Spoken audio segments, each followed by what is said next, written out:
I went to Sudra's studio every year from 1983 till 1997 when he died. We would do workshops in the south of France and we would spend this truly magical day with him. I was totally taken with Sudra and his process and his passion for Mordancage. It's like he'd figured out life. I admired his creativity. He was quite a creative person. There was something about him. There was something about him as a person and as an artist that was really compelling. I became very attached to the veiling that was happening in the process. I decided that I wanted to save those veils. Part of it may be the fascination with just watching them lifting and floating in this wonderful thing that happens in the water. I was probably one of the first people, if not the first person, to try to save the veils. It's a big ooh-ah when you see it happen. For me, when it's going to happen, I want to know and keep working toward it because it's finessing each print to the next print, to the next print. And it takes time to get it right, to get those veils to lift exactly the way I need them to hold on to them. There's so many possibilities, and it's very creative for me. My mind just goes in so many directions. Even if I use the same negative, every piece is incredibly different. It's always surprising to me, actually.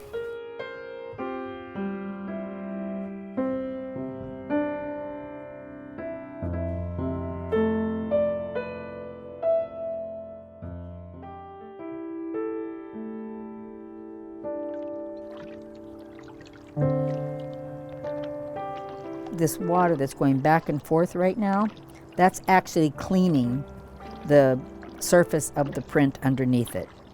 So what's underneath this skin is paper base.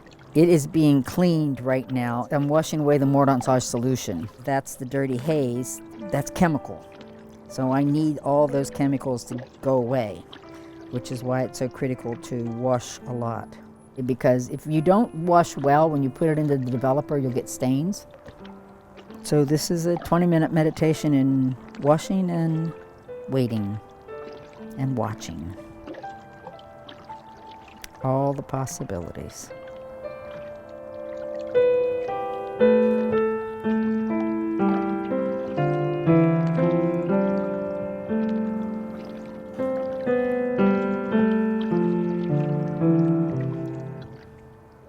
I want this water to come out, but I don't want to rip these veils. So I want this veil and that veil. So I'm going to do something up in her hair and give it an exit.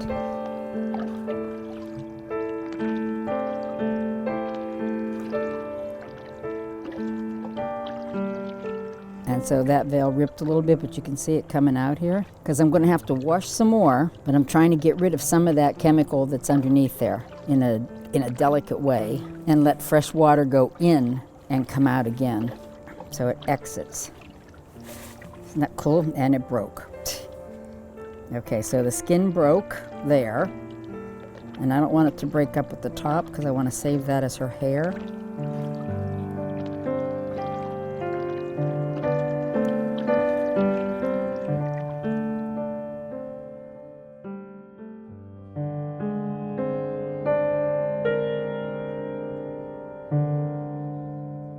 Not everything gets to be veiled, and everything should be veiled, and there are some images that you just want to take away, and you should just take away all the veils because they're much stronger without those veils. There are a lot of images that I make that are like that, and I love them just as much. And I started drawing into the haze that's left on the print. So I started doing a body of work like that. It probably happened by accident. I probably hit a hose on it and went, oh, look what happened there. And I think as artists, it's the accidents that you see and say, oh, well, what can I do with that accident? Or how can I make this better? Mordancage, it's become my signature. It's a simple thing, but I think simple things are what become the signature of artists.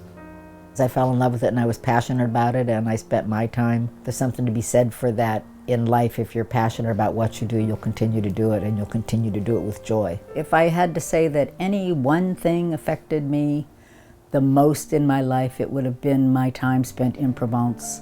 And it was a love affair. It was truly, from the very beginning, it was a love affair for me. My heart and my soul is definitely in the Mordancage process.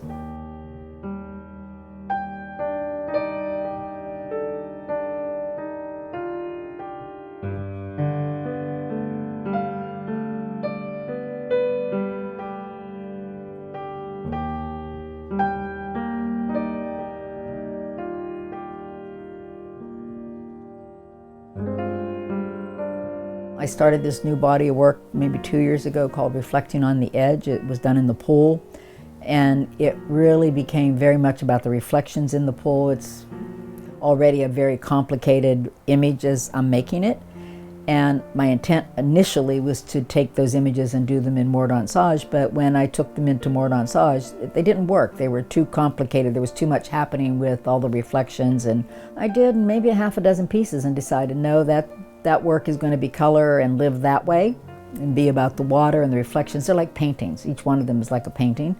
For me, with the reflections and in the water and this layer of water that I'm now seeing, it took me 35 years of working in the water to see the water this way. I can go back through 20 years and probably pick 20 images that I made did this. And each time I remember thinking, there's something here. I like what's happening here.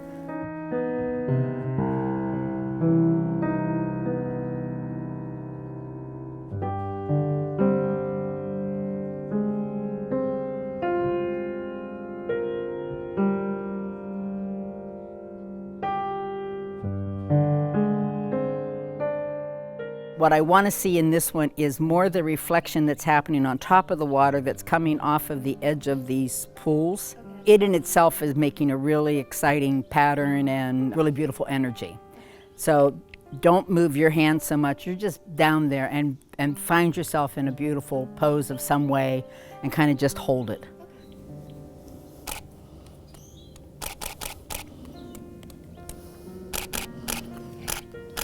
Oh. Great. Wonderful. See those reflections? Oh, nice.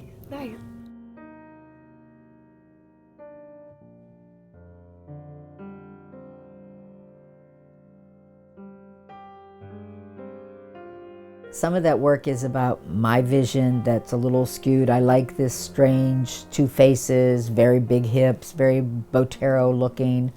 I also do a lot of work that's really about her as this beautiful ballerina in the water. And I've done beauty most of my life, and I'm looking for something else right now. But I think it's some of the best work I've done, aside from the Mordancage work, which is something else again. I'll find my audience for it when I'm ready to really put it out there. But I do think it's complicated. But I like it.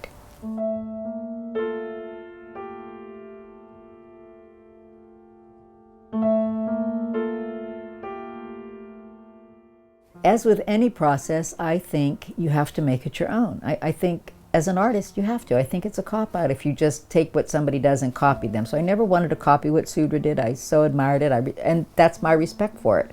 But I still want to know that the pieces that I make are going to be around 50 years from now. I mean, so for me, that's me. I mean, that may not work for everybody. That's me. That's who I am as an artist, and that's what I strive for.